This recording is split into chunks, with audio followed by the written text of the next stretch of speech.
பிஜேபியுடன் அதிமுக கூட்டணி அமைத்திருப்பது தமிழக மக்களின் நலன் சார்ந்து எடப்பாடி பழனிசாமி எடுத்துள்ள முடிவு என்று திருப்பரங்குன்றம் எம்எல்ஏ ராஜன் செல்லப்பா கூறியுள்ளார்.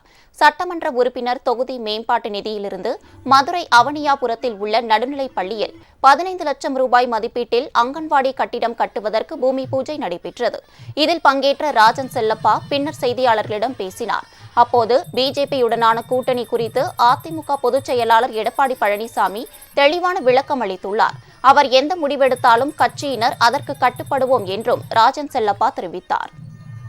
எங்களுடைய பொதுச் செயலாளர் அருமையான எடப்பாடியார் நேற்று என்ன குறிப்பிட்டார்களோ, இன்றைக்கு என்ன குறிப்பிட்டார்களோ, அந்த பொதுச் செயலாளர் குறிப்பிட்ட அத்தனையும் முதன்மையாக இருந்து நாங்கள் வழிமொழிந்து கொண்டிருக்கிறோம். ஆகவே எந்த விமர்சனத்திற்கும் இப்பொழுது அனைத்து இந்திய அதிமுக ஆட்படவில்லை.